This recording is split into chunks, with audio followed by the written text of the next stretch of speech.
नमस्कार दोस्तों, मैं त्रिवेणी स्टार आपके बीच एक ऐसा मुद्दा छेड़ने वाला हूं। महाराष्ट्र में अभी मुंबई में खासकर सभी हिंदी भाषियों को पीटा जा रहा है। ये राजनीति का मुद्दा है। आप सोचिए कि जो आदमी, जो इंसान पराए देश में या फिर पराए प्रदेश में आकर काम करता है, उस इंसान को पीटा जा रहा है। जो लोगों को यहाँ पर सुरक्षा देने का काम करता है, जो यहाँ की अर्थव्यवस्था में अपना भागीदारी सुनिश्चित करता है, आज उत्तर भारतीयों की 32% वोट बैंक है यहाँ पर महाराष्ट्र में, उन्हें पीटा जा रहा है। इसका एक ही रीज़न है कि उनको मराठी नहीं आती, मराठी लैंग्वेज नहीं आती है। मैं जब भी बोलता हूँ तब विवाद हो जाता है। क्यों? क्योंकि इसका एक ही कारण है कि मैं सच बोलता हूँ और सच का सामना करने के लिए यहाँ के नेता लोगों में क्षमता नहीं है, यहाँ के राजनेताओं में इतनी क्षमता नहीं है कि सच का सामना कर सकें। मैं आज आपको एक ऐसा फैक्ट बताने जा रहा हूँ जिससे आप नकार नहीं सकते हैं। पूरे मुंबई में आज 32% वोटर हैं जो कि यहाँ पर अगर चाह लें तो मनसे हो, शिवसेना हो या कोई भी अन्य पार्टी उसे उखाड़ कर फेंक सकते हैं।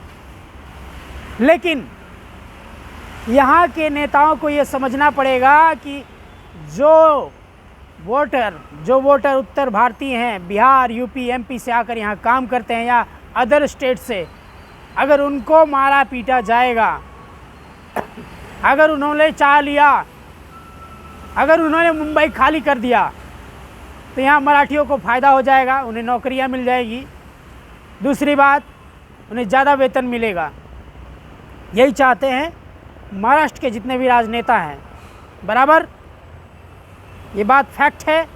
लेकिन अगर जिस दिन उत्तर भारतीयों ने चाह लिया ये मुंबई आधी खाली हो जाएगी और यहाँ का अर्थव्यवस्था का जो भी सिस्टम है, जो व्यापार का सिस्टम है, वो चरमरा जाएगा। और एक और नई पार्टी, मैं उसके बारे में आपको बता देता हूँ। उत्तर भारतीय विकास सेना, जिसके राष्ट्राध्यक्ष है सुनील मिश्रा, उन्होंने याचिका दायर की है कि उत्तर भारतीयों को ना पीटा जाए, हिंदी भाषियों को ना पीटा जाए। इस पे एक प्रतिक्रिया मैं आपको देना चाहता हूं कि भाई, आप ऐसे लोगों को क्यों पीट रहे हो? आपको क्या फ़ायदा हो रहा है? आप अपने फ़ायदे के लिए पीटना चाहते हो ज़रूर, लेकिन आप ये तय करो कि आज से 500 साल पहले अंग्रेज़ों के ज़माने से लोग यहाँ रह रहे हैं, अपना व्यवसाय चला रहे हैं। आपके पास इतनी क्षमता थी तो आपने उस समय पे लोगों को क्यों नहीं खदेड़ा? आपने क्यों बसने दिया महाराष्ट्र में? क्यों व्यापार करने दिया? आज हालात ये है कि आप अपने घर की सुरक्षा नहीं कर सकते हैं, आपको वॉचमैन की भी ज़रूरत पड़ती है, तो आप जो है यूपी, एमपी, बिहार के लोगों को हायर करते हैं, क्योंकि आपको तो ये अपना काम, अपने घर की सुरक्षा करना अच्छा नहीं लगता। आपके पास उतना टाइम नहीं है, उतना समय नहीं है। एक ड्राइवर की ज़रूरत पड़ती है तो आप यूपी, एमपी वालों को रखते हैं, बिहार वालों को रखते हैं। एक कैब की सर्विस चाहिए तो भी यूपी, एमपी, बिहार वालों या अदर स्टेट के लोगों को आप उसका सर्विस का लाभ उठाते हैं। लेकिन अगर वो मराठी नहीं बोल पाता है तो इसको आप पीटेंगे। मानते हो 50 साल से रह रहा है, थोड़ा बहुत मराठी जान गया, अब वो बोलना नहीं चाहता है कि उसकी मातृभाषा नहीं है, बराबर, यही बात है। लेकिन आपका कहना, जब भी वो आपसे बात करे तो आप के साथ वो मराठी में बातचीत करे। ये बात भी अच्छी है, क्योंकि उसे थोड़ी बहुत मराठी लैंग्वेज आनी चाहिए। आपका कहना भी सही है, क्योंकि आप लोगों को दिक्कत होती है। बिल्कुल। आप सऊदी अरब में चले जाइए, क्या हर आदमी को वहाँ का लोकल लैंग्वेज आता है? उर्दू आता है? नहीं आता है। लेकिन वहाँ की सरकार ने कभी लोगों को पीटने का काम नहीं किया। आप लोग निकम्मे और कामचोर लोग हैं, अपना काम ढंग से खुद नहीं कर पाते हैं और लोगों को पीटते हैं। जो आपकी सुरक्षा कर रहा है, जो आपकी सर्विस के लिए यहाँ पर 2 रोटी कमाने के लिए आया हुआ है, आप उसे डरा धमका कर रखते हैं। अरे इतनी हिम्मत है तो खाली करवा दो पूरी मुंबई और संभालो अपना ये नगर पालिका, क्योंकि आपका वोट बैंक तो बहुत कम है। 32% में 16% बटे हुए हो। 5 पार्टियाँ रूल करती हैं यहाँ पर। अरे आपके घर में तो खुद मतभेद है भाई। तुम्हारे अंदर इतनी क्षमता नहीं है कि तुम अकेले पूरी मुंबई महाराष्ट्र को चला लो। यहाँ के जितने भी IPS अधिकारी हैं सब बाहर से आते हैं, UP MP बिहार से पढ़ कर आते हैं, क्योंकि आप सिस्टम चला नहीं पा रहे हैं, आपके अंदर क्षमता नहीं है। ये बात सच है कि अपने इलाके में कुत्ता भी शेर होता है। बिल्कुल, अपने इलाके में कुत्ता भी शेर होता है। ये आपका घर है। आप ये सोचो कि अपने घर में अपने आप को कैसे बचाओगे। लोग से मारपीट करोगे, जो आपके लिए काम कर रहे हैं, अपने नौकरों को पीटते फिरोगे हैं। उत्तर भारतीय तो आपके यहाँ सर्विस देने के लिए आता है, नौकरी करने के लिए आता है। कुछ लोग जो है यहाँ पर बस गए हैं कमा धमा कर हैं, तो उनको भी पीटोगे। अरे इतनी प्रॉब्लम है, अकेले सिस्टम चला के दिखाओ। है सिस्टम तुम्हारे पास, इतनी क्षमता है तुम्हारे पास। सभी महाराष्ट्र के लोगों से मैं क्वेश्चन पूछता हूँ कि तुम्हारे पास इतनी क्षमता है कि पूरी मुंबई को अकेले चला लोगे या पूरे महाराष्ट्र को अकेले चला लोगे?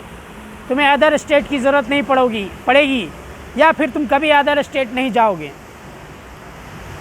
अभी अयोध्या के जो मंत्री हैं ब्रिजभूषण, उन्होंने कहा कि कभी आएँ हमारे यहाँ अयोध्या में तो हम उनको एयरपोर्ट पे देख लेंगे।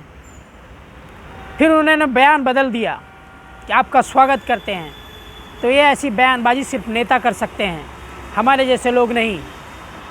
हम अपने वादे पर एक रहते हैं, हमारा बयान नहीं बदलता है। अभी भोजपुरी के सुपरस्टार कहे जाने वाले दिनेश लाल यादव ने कहा कि मुझे मराठी नहीं आती, मैं मराठी नहीं बोलता, अगर दम है किसी में तो मुझे मुंबई से निकाल के दिखाए। क्योंकि सबको पता है कि वो एक अभिनेता के साथ साथ नेता भी है, बीजेपी का नेता है दम, है हिम्मत कि उससे मराठी बुलवा लो। तुम लोग कामचोर हो, कायर हो तभी आम जनता को पीटते हो जो 4 रुपए कमाने के लिए आया है। तो किसी हिम्मत तो किसी मजबूत आदमी को पीट कर दिखाओ। वो बिहार का एक ऐसा ही अभिनेता है जिसके कहने से रोड जाम हो सकती है। वह एक ऐसा नेता है जिसके कहने से सभी भारतीय, उत्तर भारतीय इकट्ठा हो सकते हैं। आप उनसे नहीं उलझना चाहोगे। आप उलझोगे किससे? जो 2000-5000 रुपये कमा रहा है यहाँ पर, किसी तरह अपने घर परिवार को 10,000 में 5,000 भेज पाता है, आप उससे उलझोगे। ये सच्चाई है महाराष्ट्र की, मराठियों की सच्चाई है। आप अपना काम ढंग से करो, आपको सैल्यूट है। आप अपना ढंग से काम नहीं करते हो, कौन रिस्पेक्ट करेगा आपकी? ज़बरदस्ती किसी मालिक की इज्जत नहीं होती, कोई नौकर उसके मालिक की इज्जत नहीं करता। समझ गए? अगर जिस दिन सारे उत्तर भारतीयों ने चाह लिया तो शहर दूसरा भी हो सकता है, वो कमा दूसरे जगह भी सकते हैं। वहाँ के राजनेता निकम्मे हैं, तब जाकर ये ऐसी स्थिति पैदा होती है कि लोगों को अपने घर छोड़कर बाहर कमाने आना पड़ता है। ये बात भी फैक्ट है। तो आप अगर अपने क्षमता है तो पूरी मुंबई को अकेले चलाओ। आपके यहाँ जितनी ट्रेनें आती है उसको रोक दो कि कोई भी उत्तर भारतीय ट्रेन हमारे मुंबई में नहीं आएगी। ना ही आपके अगर क्षमता है, आपके अंदर क्षमता है तो कोई भी उत्तर भारतीय ट्रेन आपके मुंबई में नहीं आनी चाहिए। आप स्टेशन में रोक दो ना ही कोई उत्तर भारतीय आएगा, न रहेगी बांस, न बजेगी बांसुरी। मैं जब भी बोला हूँ तो विवाद खड़ा हुआ है। मेरा बायोडाटा हिस्ट्री चेक कर लेना। मैं झारखंड का रहने वाला हूँ, मेरा गांव एमपी में है, मध्य प्रदेश, लेकिन मैं जब भी बोलता हूँ सच बोलता हूँ। मैं जब भी भाषण दिया हूँ ना, रोड जाम हो गया है। इसलिए किसी को हल्के में ना लो, चाहे वो उत्तर भारतीय हो, चाहे बिहारी हो, चाहे एमपी वाला हो, चाहे झारखंडी हो। उसको उसकी भाषा नहीं आ रही है, आपकी भाषा नहीं आ रही, तो ये गलत बात है कि आप उसको पीट रहे हो। जिस दिन वो अपनी औकात पे आ गया तो हो सकता है कि आपका भी घर के अंदर ही रहना पड़े, या फिर आप अपने घर में कैद हो जाओ। बाहर निकलने की आपकी क्षमता नहीं रह पाएगी। समझ गए? तो अपनी दादागिरी अपने घर तक ही सीमित रखो। जिस दिन यहाँ महाराष्ट्र के बाहर निकले तो तुम लोग ऐसे कूटे जाओगे ना, कुत्तों की तरह कूटे जाओगे। इसीलिए सभी हिंदुओं का सम्मान करो। क्या जात पात क्या लगा के रखा है? क्या भाषा? क्या अंग्रेजी यहाँ व्यापार नहीं करते? अंग्रेज के लोग, विदेशी लोग यहाँ व्यापार नहीं करते? क्या वो महाराष्ट्र मराठी सीख के आते हैं? तब तो आपको पैसे मिलते हैं तो आप सैल्यूट करते हो उनको कि आइए सर हमारे यहाँ बिजनेस कीजिए। आप बहुत अच्छे लोग हैं, पैसे वाले हैं, आप नंगा घूमिए, कोई मतलब नहीं है। बड़े बड़े होटलों में जाइए, ऐश कीजिए। ये है महाराष्ट्र का असली चेहरा, मुंबई का असली चेहरा, यहाँ के राजनेताओं का असली चेहरा। वही अगर एक गरीब को मराठी नहीं आती है तो आपके पिछवाड़े में आग लग जाती है। आपके बच्चे इंग्लिश मीडियम स्कूल में पढ़ते हैं, फ्रेंच सीखते हैं, अंग्रेजी सीखते हैं, लेकिन आपके बच्चों को मराठी सिर्फ ऑप्शनल लैंग्वेज पे सिखाया जाता है। समझ में आया? इसीलिए गरीबों पे अत्याचार करना बंद करो। तुम्हारे औकात से बाहर है कि सभी लोगों को यहाँ से खदेड़ सको। जो आज 50 साल से रह रहा है ना, तुम्हारी लंका में आग लगा देगा, तुम्हारा घर जल जाएगा, बता देना हो। ये जो सोने की लंका है तुम्हारी, लंका में आग लगा देंगे सारे उत्तर भारतीय मिलकर। आप बोलोगे मैं विवादास्पद बयान देता हूँ, भाषण देता हूँ।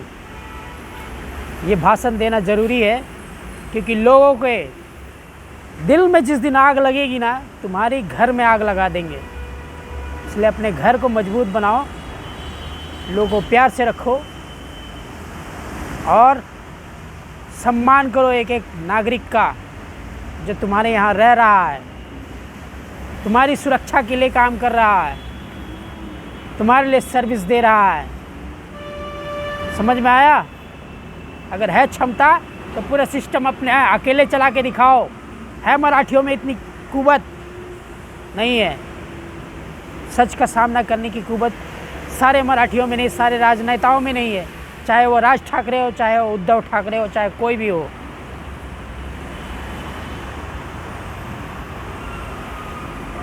तो आज का ये जो भी बयान है, इसे पर्सनली कोई भी ना ले। इस बात पर गहन चिंतन करने की आवश्यकता है। अगर है दम तो मुझे खोज कर मारो, बस यही कर सकते हो। तुम्हारी औकात ही यही है, इससे ज़्यादा तुम कुछ नहीं कर सकते हो। मिलते हैं अगले वीडियो में। Just imagine.